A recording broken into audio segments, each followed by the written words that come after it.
into that race driving the Wrangler number 3.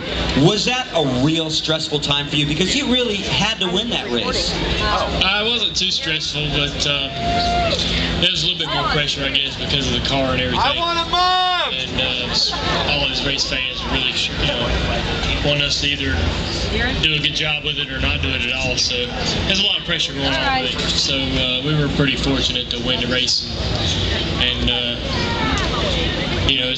it was good for all his fans and our team too, JR Motorsports. They haven't had such great years, so it was good for them. Almirola run pretty good last night at ORP. I'm trying to talk my sister into starting the negotiations to get him locked down for next year, but she wants to run him at 1.5 miles first. She's hard to please, but she's part of the owner too. So, but it was as hot as this been the last couple of days, I think I'll keep him on. Let me ask you this question: when you pick a driver for JR Junior Motorsports and a driver like Eric Almirola, obviously driving talent is very, very important. But do you take into consideration the type of personality the driver has at all? Hell yeah. I mean, that's most important. There's a lot of guys out there with good talent, but there's you got to have a guy that's marketable, that's going to be willing to do the legwork out of the race car, and have a guy that your team and the guys working on his race car will be able to get along with. All those things are really important. And do you have to take a potential driver out for a night with you at Whiskey River, see if he can hang with the big boys before he gets signed with the team? If he can keep up with you and your friends, he gets to stay with your team, right?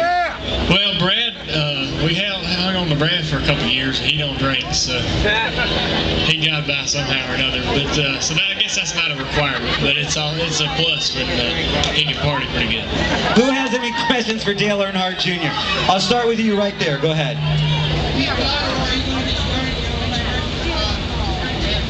The question is, will you be starting a Sprint Cup team? Yeah, we're pretty happy in the Nationwide Series. Driving in the Sprint Cup Series or starting a Sprint Cup Series team and going from the Nationwide team, that's like to run a Nationwide Series, we budget about $5 to $7 million from a sponsor or several sponsors. In our case, we gathered as many as we could to put that money together. And to go Cup racing, you're going to need $20 million. There ain't a lot of people out there want to give you that, so it's not like we can't just decide to go and go up there and do it without no money. I mean, we don't want to go up there. We want to go run good if we're going to do it, so it'll have to be a perfect deal.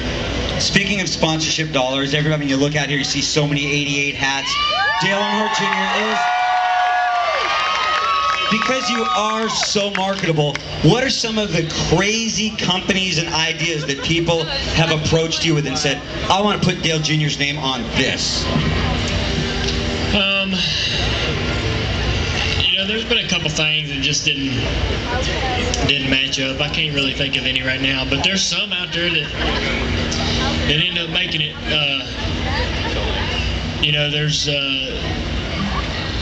There's a lot of I think there's a Dale Jr. There's a Dale Jr. line of Barbie dolls. I think every driver has. I saw that on a shelf today or the other day in my office, or in our office building. I don't know how that works, but there's all kinds of I don't know. There's all kinds of things going on.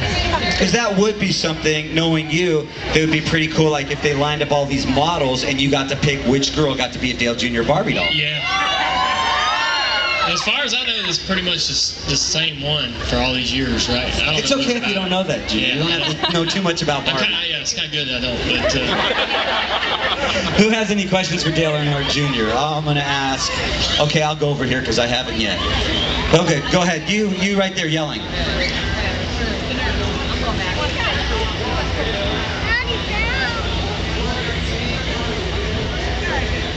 The question, is there pressure to run with Childress in the future?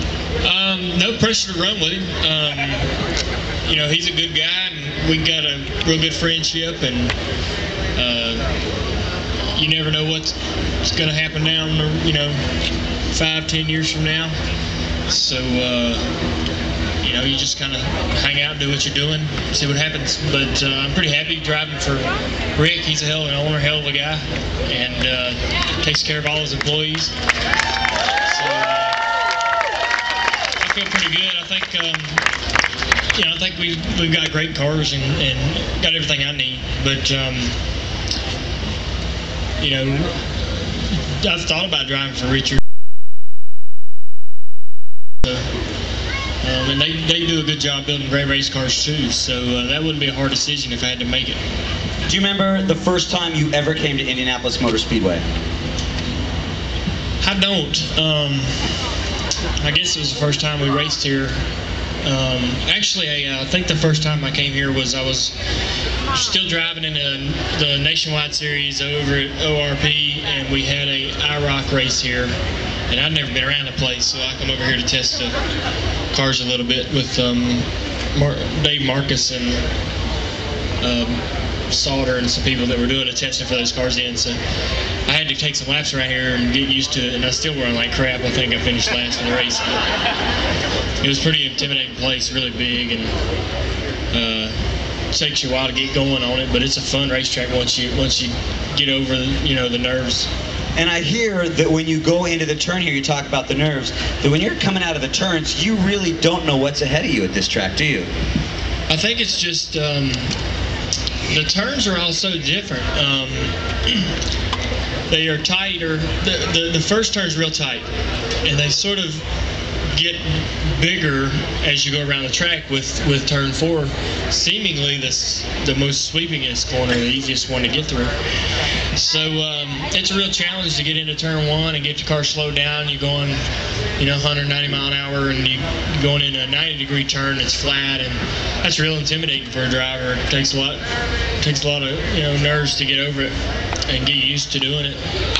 But each corner is different, so you don't drive any corner the same, and you really got to be thinking when you're going into each one of them what you need to be doing, what you did last time, what didn't work, and what does work. So it looks the same, really, when you look at it on a map, or you imagine all 4 corners are real similar, and you just drive through them all the same, but each one's real different.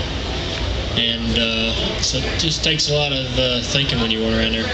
Is it a totally different mindset when you leave a place like Indianapolis Motor Speedway and then move on to a Pocono or a Watkins Glen? Do you kind of like,